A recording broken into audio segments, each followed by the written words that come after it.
2장 8절 9절 항상 제가 설교하면서 하는 얘기가 항상 중요한 말씀이다 이렇게 얘기하는데 오늘도 진짜 중요한 말씀입니다. 그러나 긴 시간 하지 않고 짧은 시간에 하는데 저도 그 대학교 신학을 4년 했고 대학원 3년 하고 또 지금 이제 박사학위까지 공부하고 있는데 공부하자면 좀 징그럽게 하긴 했습니다. 신학 공부만. 그런데 지금까지 한 10여 년 가까이 공부한 것을 오늘 이 짧은 시간에 제가 신학은 이겁니다라고 이게 설명을 해드릴 테니까요. 정말 잘 깨달으실 수 있기를 바랍니다. 예, 마이크 좀 주세요.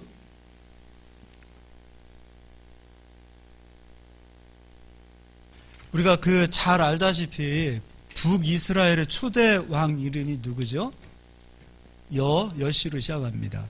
예, 여로보암입니다. 여로보암이 이스라엘 백성들 10지파를 가지고서 나라를 세우게 되어지는데 가만히 생각하니까 남쪽 유다는 정통이죠. 그리고 성전이 있습니다. 예루살렘 성전이 있습니다. 그래서 이 10지파들이 시간이 되면 서서히 성전으로 내려가서 예배 드리다 보면 어느 순간에 자기 모든 백성들이 남쪽으로 내려갈 것 같다라는 그 두려움 속에서 이 여로보암이 계획하고 만들죠. 첫 번째 2 금송아지를 만들고요. 그리고 두 번째 이스라엘 지파는 제사장은 어디 지파만 하게 되어 있냐면 레위 지파만 하게 되어 있는데 보통 백성으로 제사장을 삼습니다. 그리고 세 번째는 이스라엘 백성들이 하나님 앞에 드리는 초막절의 절기는 7월 15일인데 절기를 몇 월 며칠로 바꾸죠? 8월 15일로 바꿉니다. 근데 문제는 이제 이게 북이스라엘이에요.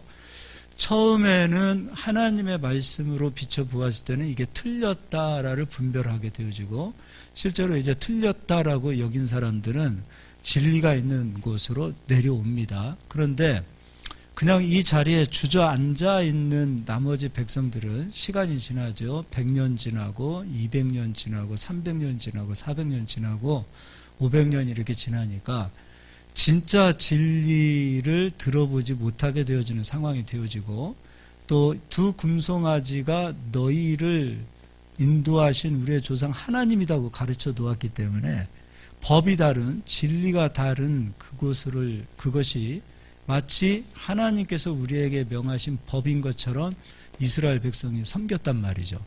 그래서 이스라엘 백성들이 먼저 이제 아수르라는 나라에 망하게 되어지는데 이 망하게 되어지는 그 시기점에 호세아 선지자는 그렇게 얘기하죠. 이스라엘 백성들은 무엇이 없어서 망하는도다? 지식이 없어서. 그럼 여기서 말하는 지식이라는 것은 여로보암이 세운 지식입니까? 아니면 하나님께서 처음 이스라엘 백성들을 가나안 땅에 인도하기 전에 광야에서 법을 주셨는데 그때 세운 그 법, 하나님께서 세우신 법을 아는 지식이 없어서 망한다라고 보면 되는 겁니다. 자, 그럼 이제 우리가 기독교 역사를 보자고요. 구약의 역사. 우리가 이제 신약의 역사는 우리가 말할 것도 없죠. 예수님께서 십자가를 지시고 이제 십자가에서 오늘 이 십자가의 죽음은 다른 거 아닙니다. 우리도 예수님과 함께 죽고 우리의 죄가 예수님과 함께 죽은 거예요. 죄의 값은 사망인데 죄값이 예수로 끝나고 그리고 예수 그리스도의 부활로 우리가 함께 산 자가 되었어요. 그러니까 우리는 예수 그리스도의 그 부활의 의를 잡은 자, 그래서 예수 그리스도로 의롭게 되어진 자죠. 예수님과 함께 죽고 예수님과 함께 부활한 자들이 바로 성도입니다. 자, 그런데 이 복음이죠. 이것을 가리켜서 십자가의 도라고 얘기하는데 십자가의 도를 얘기하는데 이 십자가의 도를 설명한 사도가 누구죠? 명확하게 이게 복음이다라고 설명한 사도 에베소서의 저자가 누굽니까? 바울입니다. 바울인데 이 바울이 사실은 이 십자가를 설명을 하게 되어질 때 바울이 오늘 읽었던 우리가 본문이죠. 하나님의 그 선물인데 이 선물 그것이 오늘 읽었던 본문이 바울에 있어서 어떤 면에서 보면 핵심이에요. 이제 다시 한번 읽어보도록 하겠습니다. 물론 5절은 제가 읽어드리겠습니다. 허물로 죽은 우리를 그리스도와 함께 살리셨고 너희는 은혜로 구원을 받은 것이라. 은혜에 대해서 설명하고 있죠. 또 함께 일으키사 그리스도 예수 안에서 함께 하늘에 앉히시니 이는 그리스도 예수 안에서 우리에게 자비하심으로써 그 은혜의 지극히 풍성함을 오는 여러 세대에 나타내려 하심이라. 너희는 그 은혜에 의하여, 무엇에 의하여? 십자가의 은혜입니다. 다른 은혜 아니에요. 하나님께서 우리를 구원시키고자 독생자 예수를 십자가에서 죽이신 은혜, 그것을 믿음으로 우리가 구원을 받는 거죠. 그 은혜에 의하여 믿음으로 말미암아 무엇을 얻었어요? 그러면 그 은혜를 믿는 자죠. 십자가의 은혜를 믿는 자는 믿음으로 말미암아 무엇을 얻냐면 구원을 얻는다. 근데 그 구원은 우리의 행위에서 난 겁니까? 아니면 믿음의 겁니까? 그러니까 인간의 행위가 아니에요. 우리의 행위가 아니다. 사도 바울은 이거 얘기하는 거예요. 사람의 행위가 아니다. 우리의 노력이 아니다. 우리의 공로가 아니다. 그리고 나서 말하기를 이것은 너희에게서 난 것이 아니다. 누구 선물이라고요? 하나님의 선물이다. 이렇게 얘기하고. 이게 사실 사도 바울이 말했던 핵심이에요. 로마서도 에베소서도 빌립보서도 골로새서도 말할 것 없이 사도 바울이 쓴 모든 서신서는 다 지금 우리가 읽은 하나님의 은혜는 믿음으로 구원을 얻는다. 그런데 구원을 얻는 것은 우리의 행위가 아니라 바로 하나님의 선물이다. 우리가 하는 것은 예수께서 이루어 놓으신 그 십자가의 은혜를 믿는 것이다. 믿음으로 구원을 얻는 거다. 이게 이제 사도 바울이 설명한 겁니다. 그러면서 9절에 행위에서 난 것이 아니니 이는 누구든지 자랑하지 못하게 함이라. 그러면 이제 신약 성경에 예수께서 이루어 놓으신 십자가의 복음을 성경으로 확실하게 진리를 증거한 자가 누구냐면 바로 이제 신약부터 얘기하자고요. 예수께서 이루어 놓으신 복음입니다. 십자가 복음. 그 복음의 그 은혜를 사도 바울이 명확하게 이것이 복음이다라고 명확하게 성경을 통해서 증명해 놨습니다. 이게 바로 신약 성경이에요. 자, 그런데 이제 우리가 잘 알다시피 AD 70년대에 이스라엘 백성들, 유대인들이 로마에 멸망하게 되어져요. 그러고 나서 이제 유대인들이 전 세계로 뿔뿔이 흩어지기 시작합니다. 그러고 나서 이제 로마가 전 세계를 지배하면서 유대인들뿐만 아니라 기독교인들은 핍박을 받기 시작을 해요. 그래서 우리가 잘 알다시피 콘형입니다. 콘형. 대왕. 이름이 누구죠? 콘스탄틴 대왕. 그분이 이제 딱 기독교를 국교로 만듭니다. 근데 이때까지 핍박을 받고 숨어있던, 우리가 카타콤 같은 곳에서 숨어있던 이 사람들은 신앙을 지키는 데 바빴지 진리가 무엇이다라는 성경 공부 제자 훈련을 밥 놓고 할 수 있었을까요? 없었을까요? 없었어요. 그러다 보니까 신앙을 딱 지키고 자유가 딱 찾아왔는데 문제가 생겼어요. 어떤 문제냐면 내가 여기서 체험한 예수님, 내가 여기서 체험한 하나님, 내가 알고 있는 예수님 서로 각자 나오니까 다 그냥 뒤집박죽 되어진 거예요. 그래서 이제 콘스탄틴이 야, 왜 이렇게 혼란스럽냐? 안 되겠다. 그래서 이제 콘스탄틴이 그러면 그러지 말고 너희들끼리 싸우지 말고 하나 좀 정리 좀 해보자. 정말 기독교가 말하는 것이 무엇이고 성경이 말하는 것이 무엇이고 복음이 무엇인지를 하나로 좀 정리 좀 해보자. 그렇게 해서 많은 신학의 논쟁들이 막 시작되어집니다. 이제 이게 이제 초대교회 때 어떤 의미에서 보면 이 시기를 가리켜서 이제 우리가 교부 시기라고도 이렇게 얘기합니다. 자, 그래서 많은 논쟁이 오고 가는 그 가운데 우리가 잘 알다시피 이때부터 이단들이 나오기 시작을 해요. 이단들. 근데 이단들이 나오기 시작하는데 이단을 잠재워야 되는데 우리가 잘 아는 예수님은 하나님이냐 사람이냐 막 이런 거 가지고 싸우고요. 그 하나님이 어떻게 한 분인데 세 분이냐 말도 안 되는 거 아니냐 막 이런 거 가지고 싸우고 그리고 막 극도의 신비주의 막 이런 현상들. 원래 핍박받을 땐 여러분 신비주의적인 신앙이 힘이 될 수도 있어요. 그냥 한 번 십자가 그냥 환상 가운데 그거 한 번 본 십자가가 그들에게 있어서 막 신앙이요 믿음이 될 수 있단 말이에요. 그러니까 극도의 신비주의 이런 많은 이단들이 나오는데 이런 싸움을 딱 정리한 아주 유명한 교부가 한 사람 딱 나옵니다. 그가 바로 영어로는 어거스틴. 라틴어로는 아우구스티누스.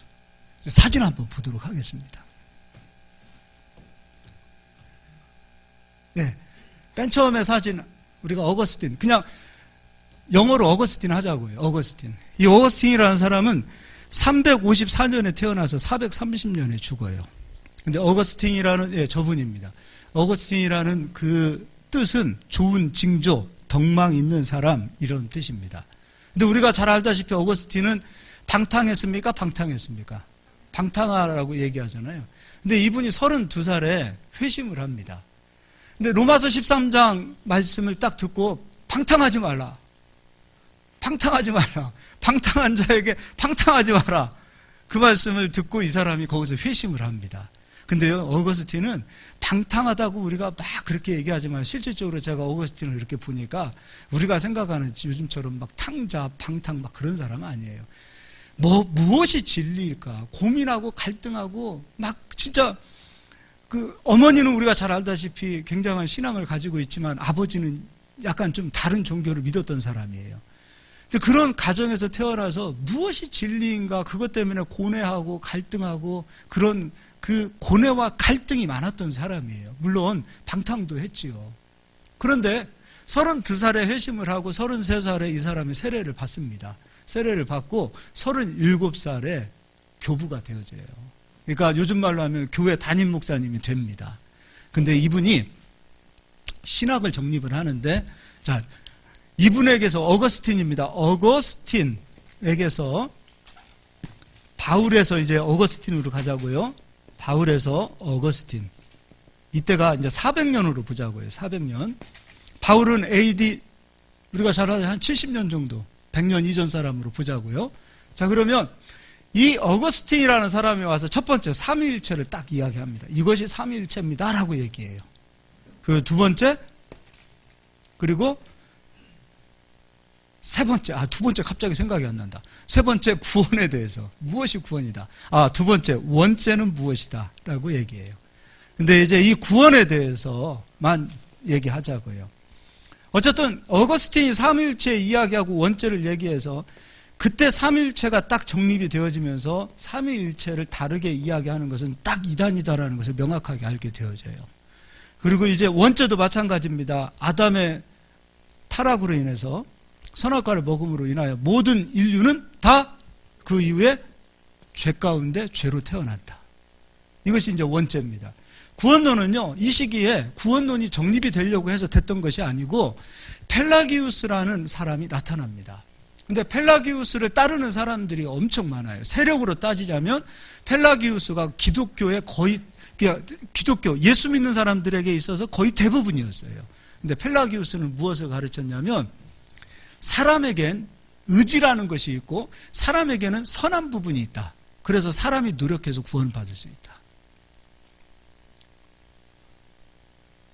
그래서 여러분 기도하고 그리고 절제하고 그리고 선한 죄를 이길 수 있는 그런 의지도 우리에게 있고 그리고 우리의 노력으로 우리가 의롭게 되어지고 우리가 정말 열심히 깨끗하게 선하게 살면 우리가 깨끗해질 수 있다라고 가르쳤다 이거예요. 근데 듣고 보니까 그럴듯해요. 그리고 그를 추종하는 사람들이 무지 많았어요. 근데 오늘 에베소서 오늘 우리가 읽었던 그 말씀을 보니까 구원은 우리 공의와 우리의 힘으로 되는 겁니까? 아니면 하나님의 은혜로 되는 겁니까? 하나님의 선물로 되는 겁니까? 하나님의 선물이에요. 그래서 어거스틴이 이건 아니다. 펠라기우스는 사람의 공의도 들어갑니다. 사람의 노력도 들어갑니다. 그리고 하나님의 은혜도 아예 없다라고 말하진 않아요. 하나님의 은혜도 있다. 그러나 사람으로도 우리의 노력으로도 깨끗하게 될 수 있다. 우리의 노력으로도 들어가야 구원을 받을 수 있다라고 가르쳤다는 거예요. 근데 어거스틴은 아니다. 사람은 전적으로 타락했다. 우리는 전적으로 타락했다. 우리의 힘으로는 1%도 의롭게 될 수 없다. 우리가 구원을 받는 것은 우리가 의롭게 되는 것은 전적으로 하나님의 은혜가 100% 와야 된다. 이게 바로 어거스틴의 바로 논리였어요. 사도 바울이 이야기했던 그 복음을 어거스틴이 이어받아서 기독교는 이때부터 어거스틴의 교리가 정통이 되어 옵니다. 할렐루야. 자, 이걸 잘 깨달으셔요. 자, 깨닫는 게 아니라 잘 기억하세요. 자, 그 다음에 이제 어거스틴이 있다가 이제 중세시대가 되어집니다. 우리가 중세시대 잘 알다시피 교황들 얘기합니다. 그런데 우리가 잘 알다시피 이제 마틴 루터라는 사람이 나타납니다. 그러니까 제가 신학을 다니면서 어떤 사람이 뭐 칸트 얘기하고 뭐 바르트 얘기하고 다 웃기는 소리예요. 뭐 칼바르트 얘기하고 뭐 슐라이 에르마이하고 다 웃기는 소리 하지만 이 두 사람을 절대 기억하세요. 다른 사람은 몰라도 돼요. 아무리 슐라이 에르마이를 칸트를 누군가를 안다 하더라도 어거스틴이 누구이고 마틴 루터가 누구인지를 모르면 신학 공부 헛하는 거예요. 그러니까 슐라이 에르마이 평생 동안 죽으라고 했는데도 불구하고 복음에 대해서 진리에 대해서 얘기하면 몰라요. 근데 이 마틴 루터라는 사람이 나타나서 우리가 잘 알다시피 무슨 개혁을 했습니까? 종교 개혁을 했습니다. 근데 그동안에 어거스틴이 세워놓았던 이 정통 교리, 하나님의 은혜로 우리가 의롭게 되어진다라는 그 하나님의 선물 바울이 이야기했던 것을 어거스틴이 정통 교리로 세워놨는데, 이제 마틴 루터는 1500년 사람입니다. 그러니까 약 1100년의 그 기간이 흐르면서 교회는 서서히 어거스틴이 가르쳤던 교리는 잊어버리고 정통 교리는 잊어버리고 펠라기우스 교리가 교회 안으로 들어가기 시작합니다. 근데 아까 얘기했죠? 여로보암 초기에 제가 얘기했습니다. 여로보암이 세웠던 인간의 법이 서서히 이스라엘 백성들의 지식이 되었고 그 지식으로 이스라엘 백성들이 망하게 되어진 것처럼 중세교회는 서서히 펠라기우스 교리가 들어가 버린 거예요. 근데 이것이 어느 날 확 들어가는 것이 아니라 서서히 그러다 보니까 1100년의 시간이 흐르면서 교부들도 사역자들도 수도사들도 이것이 잘못되었다라는 생각을 전혀 갖지 못하는 거예요. 들어본 적도 없고 배운 적도 없게 돼버리는 거예요. 그리고 그때 우리가 알다시피 성경을 번역하면 안 되는 그런 상황이 돼버린 거죠. 그러니까 사실 그때 상황이 어땠냐면 우리가 지금 읽고 있는 이 성경을 수도사들도 그리고 교회 사제들도 성경 한 권 소유하고 가지고 있는 분들이 그렇게 많지 않았어요. 그리고 독일에 있는 사람, 스페인, 스위스 그 사람들이 라틴어를 배워서 성경을 읽어야 되는데 그 정도 실력이 된 사람들이 그렇게 많지 않았단 말이에요.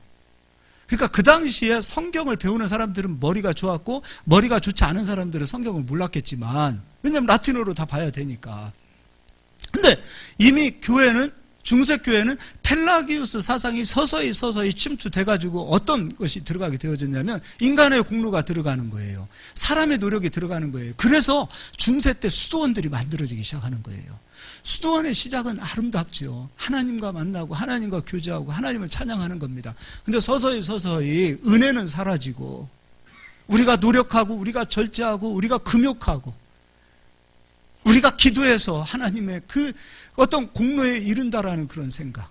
그러다 보니까 펠라기우스의 이 교리가요, 면죄부를 파는데 여러분 아무도 면죄부에 대해서 대놓고 얘기하는 사람이 없어요. 심지어 마틴 루터 아버지도요, 면죄부를 수없이 많이 삽니다. 마틴 루터 아버지가 돈이 좀 있었어요. 근데 체면 때문에. 왜 사야 되는지도 모르는 상황이 된 거죠. 이걸 사면 당신들이 구원을 받을 수 있고 이것을 사면 당신들이 은혜를 받을 수 있다. 이렇게 가르치기 시작하는 겁니다. 그리고 금욕주의가 나오기 시작하는 거예요. 그러니까 때마다 절기마다 금식해야 되고 때마다 절기 때마다 하나님 앞에 무엇인가를 해야 되는, 그래야만이 하나님이 사랑하고 하나님이 은혜를 베푼다라는 이 펠라기우스의 그 교리가 중세교회를 덮기 시작했다 이겁니다. 이게 바로 중세교회예요. 그러니까 여러분이 이제 어거스틴 잊어버리면 안 돼요. 그리고 펠라기우스라는 사람, 처음 들어본, 다른 사람 다 이름 몰라도 되는데 그런 사람이 있었다. 근데 펠라기우스는 어거스틴하고 다르게 펠라기우스는 인간의 공로를 이야기했다. 근데 중세교회는 서서히 펠라기우스 사상이 중세교회를 덮었다. 그때 마틴 루터가 이제 나오기 시작합니다. 마틴 루터가 이제 사진을 좀 보여주시기 바랍니다. 마틴 루터예요. 루터. 잘생겼죠? 예, 별로 공감 안 하시죠? 예, 루터입니다. 자, 마틴 루터 참 훌륭한 사람이에요. 이 사람이요, 그냥 땡땡이 치고 놀고 대충 신앙생활 하다가 그런 사람이 아니라 어려서부터 정말로 교회에서 가르친 대로, 교회에서 배운 대로 금욕주의하고, 교회에서 배운 대로 늘 기도하고, 교회에서 배운 대로 그냥 하루도 마음 편하게 살지 못하고 그냥 늘 하나님 앞에 기도하고 깨어있고 그렇게 살아야만이 구원을 받을 수 있다라고 그렇게 배운 거예요. 그런데 그럴 때마다 가슴이 공허한 거예요. 이건 아닌데. 하나님 앞에서 의롭게 살아보려고 막 하면 할수록 자기 안에 죄성이 나오는 걸 보고서 이 사람이 그냥 죄를 지려고 해서 죄성이 나온다가 아니라 이 사람은 일평생 정말 신실한 사람이에요. 마틴 루터가 하나님만 보고 살고 싶고, 하나님 앞에 어떻게 하면 멋있게 살고 어떻게 하면 의롭게 살고 하나님을 기쁘게 할까, 이게 마틴 루터의 고민이었다가, 그런 고민된 그런 삶을 살던 그가 그렇게 살면 살려고 할수록 안 되는 자기 자신을 발견하고 부딪히는 거예요. 그런 마틴 루터가 서서히 복음을 깨닫고, 그럼 마틴 루터가 이제 사진도 한번 보여주도록 하겠습니다. 첫 번째 사진을 한번 보겠습니다. 저게 비텐베르크 교회입니다. 우리가 잘 알다시피 교황의 잘못, 중세교회의 잘못, 그래서 95개 그 논문이라는 것보다 95개의 조항들을 만들어서 중세교회가 이렇게 타락했습니다라고 저 비텐베르크 교회에 딱 붙여놓습니다. 교회 사진 한번 몇 장 더 볼까요? 저기 마틴 루터 비텐베르크 그 교회에 저렇게 동상을 하나 만들어 놓은 것 같습니다. 그리고 앞모습, 예, 교회 앞모습. 저게 마틴 루터가 만들었던 95개 반박문이라고 그러죠. 저거를 저 교회 앞에 붙여놨던 거예요. 난리 났었어요. 또 보여주십시오. 저 교회 모습입니다. 언제 독일 가시거든요. 다른 데는 몰라도 저것은 꼭 찾아가서 꼭 가서 한번 보고 오실 수 있길 바라요. 또 한번 보여주시기 바랍니다. 교회 예쁘죠? 네. 비텐베르크 교회. 자, 저런 이제 교회입니다. 그런데 이 마틴 루터가요, 1526년에 42살에 결혼을 합니다. 자기보다 무려 14살 어린 수녀하고 결혼을 합니다. 그럼 몇 살이에요? 42살 빼기 14살이면 28살이에요. 근데 처녀랑 해서 좋겠네? 영계인데 아니요. 그때 28이면 노처녀입니다. 마틴 루터가 신부였잖아요. 수녀하고 결혼을 합니다. 근데 마틴 루터는 저것도 종교개혁이에요. 왜 신부님, 왜 수녀님들이 나왔을까요? 그게 어디 영향입니까? 어디 영향이에요? 결혼도 남녀관계도 부정하게 여기고, 그런 의식들이 뭐죠? 펠라기우스 사상 아니에요. 그래서 마틴 루터는 사실은 정말 저 결혼조차도 마틴 루터에게 있어서는 개혁이었어요. 그리고 자기 제자들과 자기 수도원에 있는 그 수도원과 또 다른 수녀의 수녀원, 거기가 자녀 결합을 맺어서 요즘 말로 하면 최초의 미팅입니다. 자기 제자들과 수녀들과 미팅시켜요. 근데 그래서 한 사람 제자들부터 이렇게 다 데려가는데, 지금 마틴 루터 그 부인 되시는 그분은 아무도 데려가질 않았어요. 마틴 루터가 책임지고 나랑 살자 해서 데려간 겁니다. 근데 아이를 몇 명이나 낳았을까요? 퀴즈. 6명 낳았습니다. 42살에 결혼해가지고 애를 6이나 낳았어요. 근데 다복하게 살았습니다. 근데 왜 제가 결혼 얘기를 하냐면, 저 시기에 마틴 루터가 로마서를 강해하고, 로마서를 강해하는 거죠. 설교하는 겁니다. 설교자니까. 근데 마틴 루터가 그때 어거스틴의 그 은총론을 가져옵니다. 잃어버렸던 어거스틴의 그 은총론, 잃어버렸던 바울이 이야기했던 복음, 예수님이 이루어놓으신 그 십자가의 복음을 마틴 루터가 찾아옵니다. 이게 바로 종교개혁입니다. 이게 바로 종교개혁이에요. 오직 의인은 무엇으로 살리라? 믿음으로 살리라. 그걸 찾아오는 거예요.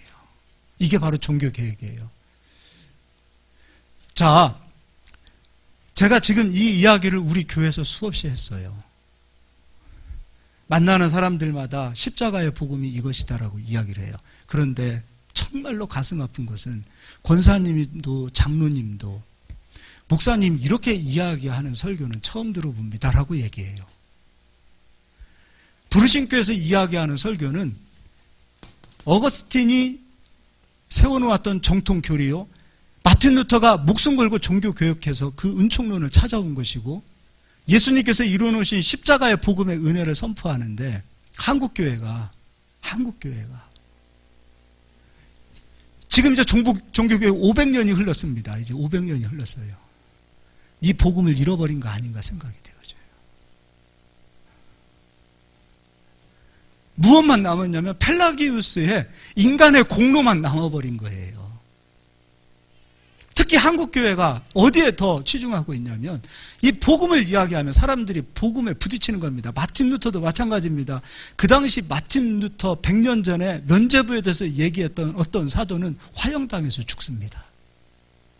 그 사람들뿐만 아니에요. 마틴 루터도 수없이 핍박을 받고 살해 위협을 당하고, 그런 가운데에서 마틴 루터와 같은 사람, 칼빈과 같은 사람들이 어거스틴의 이 은총론을 찾아와서 종교개혁을 일으켜 놓았건만, 이렇게 해서 다시 잃어버렸던 복음을 다시 찾아와서 개혁을 이루어 놓았건만, 한국교회뿐만 아니라 개신교 교회들은 마틴 루터가 이루어 놓은 그 겉모습은 찾아왔지만, 사실 가톨릭하고 우리하고 비교하려면 뭐가 달라요? 예배 드리는 스타일, 이런 것들이 다르잖아요. 목사님들은 장가가고 신부님들은 아직도 장가가지 않는, 이 정도로만 여기고 있는 것이지, 그 안에 마틴 루터가 찾았던 복음의 핵심, 어거스틴이 이야기했던 은총론, 바울이 이야기했던 그 복음, 예수께서 이루어놓으신 그 십자가의 도, 그것을 이야기하지 않는 그 모습들을 우리가 보게 됩니다. 이게 진짜 가슴 아픈 일이에요.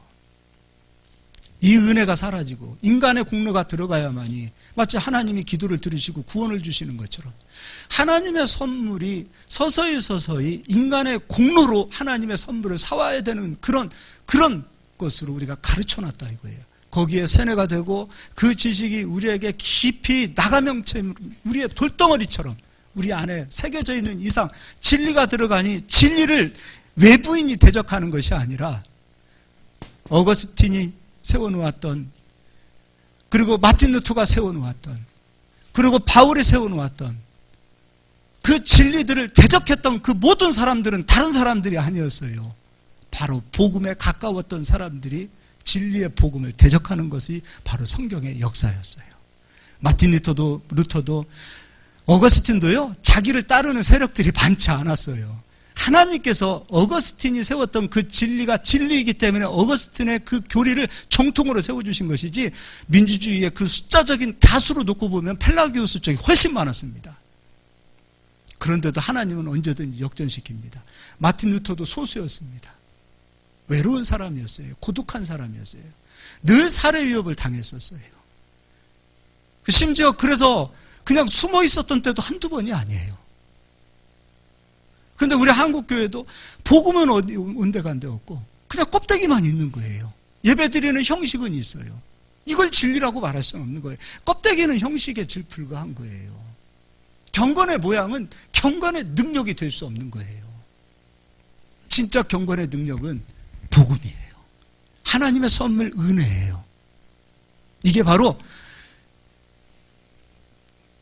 제가 10년 동안 공부하고 20년 배운 그 신학이에요. 다른 거 몰라도 돼요. 근데 이것만 알면 돼요.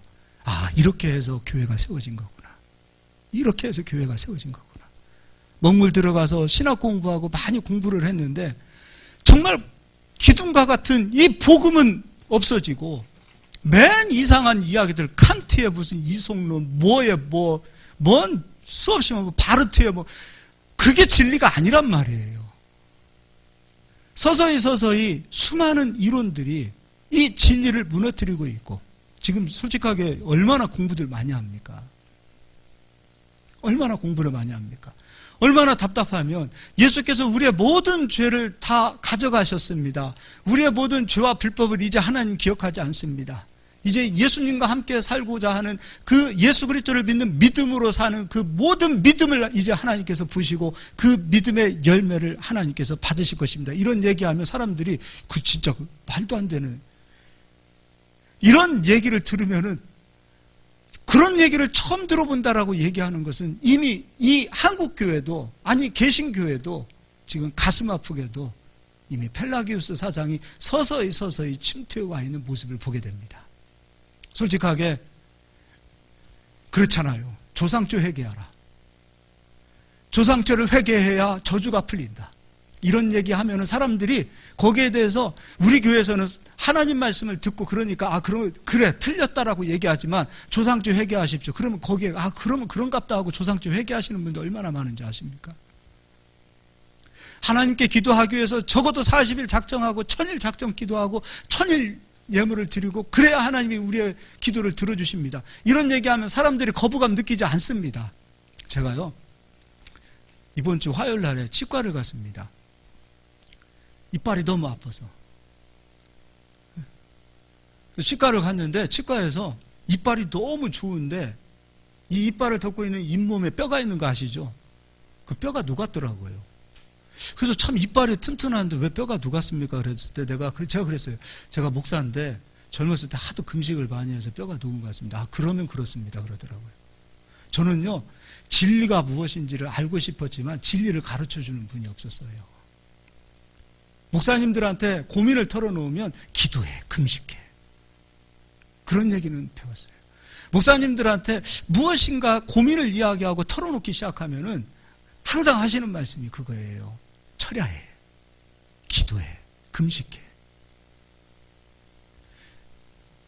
제가 금식 무지 많이 했어요. 체력이 되니까 버틴 거지요. 금식할 때마다 우리의 영양분 어디서 빼나가는 줄 아세요? 다 이런 데서 빼나가는 거예요. 이 골수에서 빼나가는 거예요. 골수에서. 스승이 길을 가르쳐주지 못하면 명확한 길이 진리가 무엇인지를 모르면 우리는 방황하게 돼 있어요. 방황하게 돼 있어요. 복음이 무엇인지를 이야기하지 않고 문제가 있고 어려움이 있고 시험이 있으면 우리는 다 무엇으로 가르쳤냐면 펠라기우스가 이야기했던 기도가 부족해서 그래. 정성이 부족해서 그래. 우리가 하나님이 무당입니까? 하나님이 귀신입니까? 무당들이 이야기하잖아요. 정성이 부족해서 하나님 이루어지지 않는다고. 우리의 정성과 상관이 없습니다. 오직 의인은 믿음으로 됩니다. 그 믿음도 나의 공로가 아닙니다. 예수께서 이루어 놓으신 그 십자가의 복음을 믿는 믿음이 우리를 의롭게 하시는 줄 믿으시기를 바랍니다. 할렐루야. 우리 성도님들은 금식하지 않기를 예수의 이름으로 축원드립니다. 진리가 너희를 자유케 하리라. 예수께서 이루어 놓으신 그 복음을 믿으시고 자유한 자들 되실 수 있기를 바랍니다. 여기서 설교 들으면 다른 건 몰라도 여러분 속은 시원하잖아요. 묶였던 거 풀어지잖아요. 풀어져야 됩니다. 풀어져야 우리의 삶도 풀어지는 줄 믿으시길 바랍니다. 할렐루야. 옆 사람 인사하겠습니다. 멋있게 삽시다. 한 번 더 인사하겠습니다. 오직 하나님의 은혜로만 의롭게 됩니다. 믿으시죠? 네, 강의자매님 반주 한번 부탁합니다.